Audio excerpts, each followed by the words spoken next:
उष्टवाहिनी की जय। आज हमारे पुष्करणा समाज की कुल देवी उष्टवाहिनी का प्राकट्य दिवस है, यानी पाठोत्सव है। तो अपने बारे में, अपने समाज के बारे में, पुष्करणा कौन होता है, इसके बारे में मैं जानना चाहूँगा श्री गुरु गोविंद कल्ला से। हमेशा मेरे मन में ये प्रश्न रहता है कि मैं कौन हूँ। अपने पिता से सुना है, दादा से सुना है, अपने पूर्वजों से सुना है, और उन्होंने एक ठप्पा लगा दिया, तू पुष्करणा है क्योंकि तू इस गोत्र में जन्म लिया है। हाँ, मैं पुष्करणा हूँ, मैं ब्राह्मण हूँ, मैंने यज्ञोपवीत धारण की है, परंतु पुष्करणा है कौन, इसी विषय को लेकर, इसी संदर्भ को लाकर मैं मेरे आदरणीय हमारे समाज के परम पूजनीय आदर से, प्रेम से हम सभी समग्र पुष्करणा समाज, विशेष रूप से जोधपुर पुष्करणा समाज गुरु बोलता है। और गुरु वही होता है जो अंधकार से प्रकाश की ओर ले जाए। मुझ में वो सामर्थ्य नहीं है कि मैं अपने गुरु से कुछ बात कर सकूं। न तो मेरी उम्र है, न मेरा औहदा है, और न मेरी औकात है। ये तो गुरु का आशीर्वाद है कि उन्होंने मुझे अपने समीप बैठा दिया। गुरु होता ही ऐसा है। तो गुरु गोविंद कल्ला आपका हम सब कहते हैं। गुरु, थोड़ा अपना परिचय देते हुए मैं जानना चाहता हूँ कि पुष्करणा होता कौन है, क्या है पुष्करणा? उष्टवाहिनी मात की जय।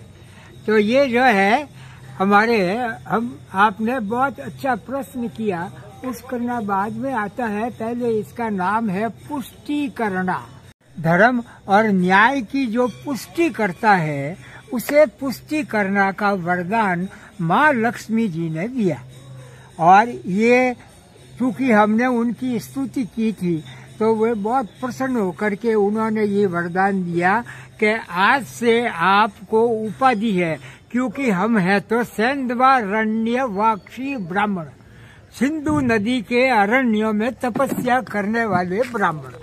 तो सेंधवारण्य वाक्षी ब्राह्मण जो है, उन्होंने जबरदस्त स्तुति की लक्ष्मी जी की, जब उन्होंने ये वरदान दिया कि आज से आप जो है वो वेद ज्ञान धर्म न्याय की पुष्टि करेंगे और पुष्टि करना ब्राह्मण कहलाएंगे।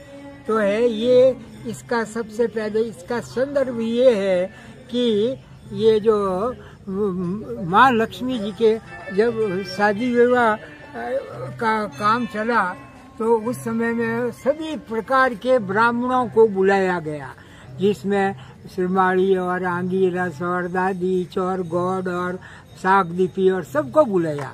तो उस समय में विष्णु भगवान ने ये कहा कि मैं जो है आप सब ब्राह्मणों में सबसे ओल्डेस्ट है, जो वयोवृद्ध है, उनके चरणों की पूजा करूंगा।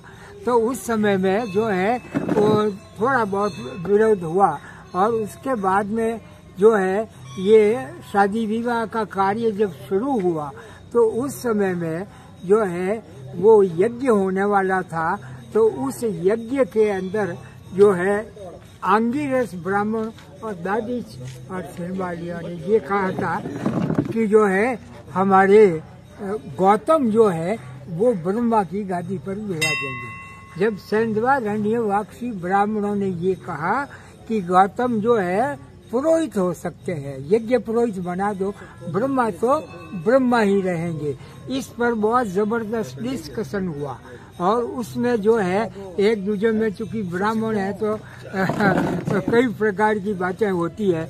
तो वहाँ से वो 5000 सेंधवारण्य ब्राह्मण जो थे वो रवाना होकर वो वापस सेंधवारण्य अरण्य में आ गए, और यहाँ आकर के तपस्या की, और हिंगलाज पीठ से जो है ये उष्टवाहिनी मार्ग का आह्वान किया, और वो जो है ऊँट पर बैठ करके आई।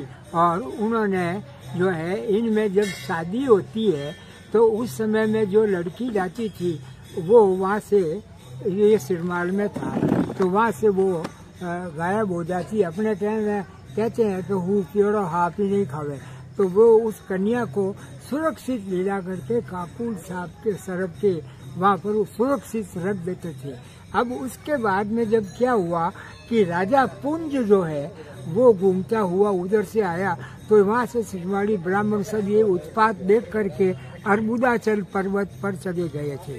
तो उन्होंने कहा कि ये श्रीमान जो है ये खाली कैसे पड़ा है। जब ये बात बताई तो उन्होंने, वो भी तांत्रिक थे, तो उन्होंने सभी प्रकार से कोशिश करके ये जानने का प्रयास किया कि ये क्या बात है। तो वो तंत्र विद्या उनकी जो है वो काम करते करते वो तंत्र में तो कहीं आई नहीं, और माता जी के दर्शन हुए। तब उनको पता पड़ा कि लक्ष्मी जी के विवाह में ये बात हुई थी। तो उन्होंने जो है वो कहा कि भाई अब इसका निवारण तो होना चाहिए। तो सभी ब्राह्मण जो है वो लक्ष्मी जी के पास गए कि हम तो आपकी शादी में आए थे, विवाह में आए थे, और ये हमारे साथ क्या हुआ। जब उन्होंने कहा कि भाई चूंकि हम वाक्षी ब्राह्मणों के साथ में तुमने जो है ये वो वाद विवाद करके उनको नाराज कर दिया। उनका कहना बिल्कुल ठीक था कि ब्रह्मा तो ब्रह्मा की गादी पे होते हैं, यज्ञ पुरोहित कोई भी तुम में से हो सकता है। तो वो तुम्हारे आंगिरस और दादी चौके और इसके जो है वो विवाद से वो उठ करके नाराज होकर के चले गए। उन्होंने उष्टवाहिनी के नाम से देवी को प्रकट किया है, वो उसकी हिंगलाज पीठ की शक्ति है, तो उसे मनाओ। तो लक्ष्मी जी आए और ब्राह्मणों के पास सेंधवारण्यवाक्षी ब्राह्मण के वहाँ गए। तो हमारे सेंधवारण्यवाक्षी ब्राह्मणों ने इतनी जबरदस्त स्तुति की कि माँ लक्ष्मी जी इतने प्रसन्न हुए कि उन्होंने कहा कि तुम तो जो है वेद ज्ञान धर्म और न्याय की पुष्टि करोगे, आज से तुम्हारी उपाधि पुष्टि करना ब्राह्मण है। तो ये पुष्टि करना ब्राह्मण सेंधवारण्यवाक्षी ब्राह्मण ही पुष्टि करना ब्राह्मण कहलाए। तब से वहाँ पर उन्होंने जो है ये मांग की कि भाई उष्टवाहिनी को बुलाओ। जब त्रयोदशी के दिन जो है ये माँ प्रकट हुई थी, और वो जब आई थी तो बहुत विकराल और तेज रूप था उनका। तो उनको शांत किया, स्तुति की और कहा कि आप शांत हो जाइए, क्रोध मत कीजिए। जब माँ लक्ष्मी जी ने ये कहा, चूँकि वो उनकी बड़ी बहन है, तो उन्होंने कहा कि अब जो है मैं नहीं करूँगी, फिर मेरी एक जो है 2 शर्तें हैं। एक तो जो है कि अगर ये बच्ची की जो शादी होती है तो दुनिया में दूल्हा की बारात होती है, दुल्हन की बारात दुनिया में कहीं नहीं होती। मगर उन्होंने कहा कि घोड़े पे बैठ करके दुल्हन जब वो कोजड़िया और ये चूंदड़ी और खुले केसों से मेरा रूप बना करके जाएगी, तो मेरी जितनी भी कृत्याएं हैं वो उसकी रक्षा करेगी और बहुत सुख संपन्नता के साथ जो है विवाह संपन्न होगा। परंतु उसके लिए मेरे पहले जो अपने यहाँ कंवारी जान होती थी, तो उसमें लापसी चावल बूरा और दूध होता था। इसका मतलब ये है कि यीस्ट और कार्बोहाइड्रेट्स और ये कैल्शियम, तो ये जब मिल जाते हैं तो वो क्या है, अल्कोहलिक बन जाता है। उन्होंने कहा कि तुम ब्राह्मण हो तो मैं तो अभक्ष पदार्थ खाती हूँ, तो तुम अभक्ष खाते नहीं, मगर जो है तुम ये इस प्रकार के लापसी दूध चावल और बूरा का भोग लगाओगे तो वो आप कल होगा ये प्रसादी अलोनी प्रसादी आप खा करके देखना, यहाँ पर पधारो और यहाँ आकर के वो प्रसादी लोगे तो घंटे भर 2 घंटे भर तक आपको वहाँ से उठने की और घर जाने की भी इच्छा नहीं होगी। उसमें थोड़ा सा ही अल्कोहलिक प्रभाव होता है और उससे ऊर्जा भी मिलती है और आपको मानसिक संतुष्टि भी मिलती है। ये प्रसादी जो है सदियों से हमारे यहाँ पुष्टि करना ब्राह्मण में खवारी जान होती थी, मगर समय परिवर्तनशील है, पलट गया। तो उस समय में पहले तो लोग साथ लून मिर्च की पूरी ले जाते और चावल पे बुड़का के खा लेते। फिर ये जान शुरू हो गई जिसमें ये नमकीन और सब्जियां और ये, तो इससे माता जी का वो जो है जो हमारा आदेश इन्होंने दिया था उसकी जो है थोड़ी सी हो गई। इन्होंने कहा था कि जब तक तुम ये करोगे मेरी प्रसादी तब तक तुम्हारे न्यात में हर स्त्री काची के सरगाव न उड़ेगी, मतलब सुहाग अमर रहेगा, है अमर सुहाग अखंड सुहाग का वरदान दिया। मगर जिस दिन से हमने ये इस प्रकार से जो है ये जान बंद कर करके खाना शुरू किया, तब से देखो आप, जब कभी भी शादियाँ आती है तो हर मोहल्ले में 3, 4, 5 तापड़े बिक जाती है। तो इसके लिए मैंने निवेदन किया था, मेरे पिताजी ने कहा था, उस हिसाब से मैंने निवेदन किया कि चूँकि समय परिवर्तनशील है और अब आप एक जान करते हो तो कम से कम शादी ब्याह जिनके घर में हो लड़की के, तो वो यहाँ आकर के 2 चासरे चढ़ा भाई माता जी के 1 गोटा और पतासा चढ़ा करके वो कार्ड है यहाँ भेंट कर दे और महाराज को 500 रुपये दे दे कि जान के दिन पर आप लापसी और दूध चढ़ा देना और जान की जगह पर लापसी लेकर के आ जाना। ये 60 में इतनी लापसी लाते हैं, तो जो सामग्री आपके यहाँ बनी है उसमें आप थोड़ी थोड़ी सी वो सब प्रसादी बुड़का दो। तो ये मान्यता हो गई। और बींद बडेरे और बींद के जो थाली में 1 गिलास और 1 वो दूध का इतना वो ले लो, भाई पहले ये ले लो और पीछे जान जिमा दो, तो फिर वो इसी प्रकार की संपन्नता और इनके माता जी के आदेश की पूर्ण हो जाएगी। ये आरती करते हैं, कुल देवी है और ये बहुत खुशी की बात है कि युवा शक्ति जो है अब चेतन हुई है। मुकेश जोशी और रोशन बोरा और राज और मुगल जी और ब्रह्मो जी और ये पूरी टीम जो है वो अब ये भव्य मंदिर बन रहा है। 7 करोड़ रुपए लगेंगे। मार्बल का करीब 20 फुट तो बन चुका है और इसके अब ऊपर बनेगा और इसका पूरा जीर्णोद्धार हो रहा है। इसलिए सब अब युवाओं के, मैं तो यहाँ करता ही हूँ, आता ही हूँ, मगर अब जो है मेरे को ये चिंता थी कि आगे कोई युवा शक्ति आगे आनी चाहिए। तो माता जी ने ऐसी कृपा करी कि ऐसी शक्ति भेजी है युवाओं की, जो इतनी एकदम जो है वो संकल्पित होकर करके ये सेवा कर रही है। और ये मुझे पूर्ण विश्वास है कि माता जी की कृपा से ये सब कार्य पूर्ण हो गए। और मैं ये चाहता हूँ कि पुष्टि करना ब्राह्मण हमारी परंपरा है, हमारे संस्कार, हमारी संस्कृति, सनातन धर्म की जो है वो पुष्टि करना को ये कहा गया है कि भाई 12 प्रकार के ब्राह्मण दान लेते हैं। चूँकि वो कर्म कांड करते हैं तो दान लेते हैं, मगर पुष्टि करना चूँकि वेद ज्ञान धर्म और न्याय की पुष्टि करते हैं। अतः जब शादी विवाह होता है तो लड़की के बींद बडेरे और लड़के के बींद बडेरे की जनेऊ की गांठ से जनेऊ की गांठ मिलती है तो 1.25 रुपया 1 रुपया और 4 टका की दक्षिणा ब्रह्मा जी की हम देते हैं। और फिर आगे है सगोजी ने है, सगोजी मिलने होती थी, वो दक्षिणा है। और हम कहते थे उसको मोर, क्योंकि सगोगी तो आटानी बरोबर मोर से भी मूंदी होती है। तो इस प्रकार की हमारे यहाँ उच्च कोटि की परंपराएं थी। अब थोड़े थोड़े परिवर्तन की जगह से ये सब चाहते तो हैं, मगर इनको थोड़ा सा गाइडेंस मिल जाए। थोड़ा थोड़ा ये गलती हमारे बड़े की है कि इनको हमने संस्कार कम दिए, बाकी इनका जो स्कूलिंग होता संस्कार देते तो ये तो आज देखो इतनी भावना से और इतनी ऊर्जा के साथ लगे हुए हैं। कब ये पुनः पूरा कार्य हाथ में लिया है।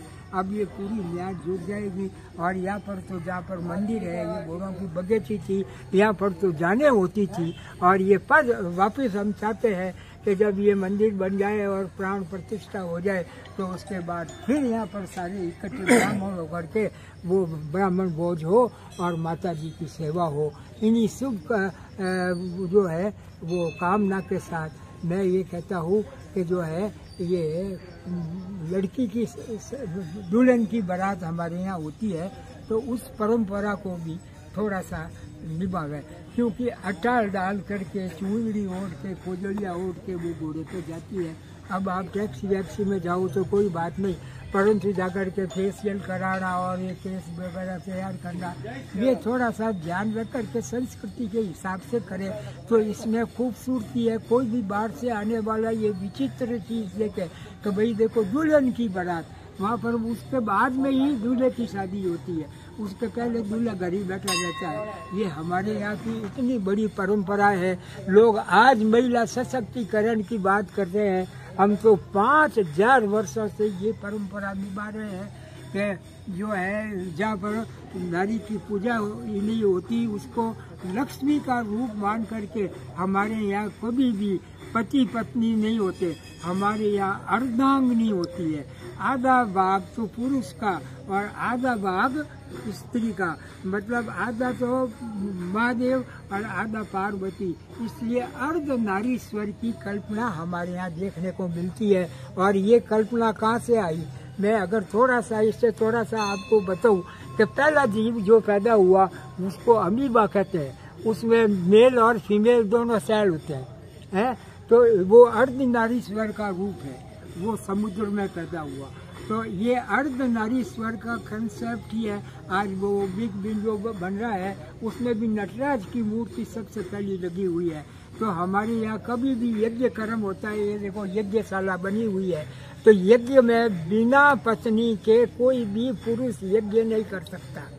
भगवान श्री राम को भी सीता जी की वो स्वर्ण की मूर्ति बना करके बिठाना पड़ा था, तभी वो यज्ञ पूरा कर सकते।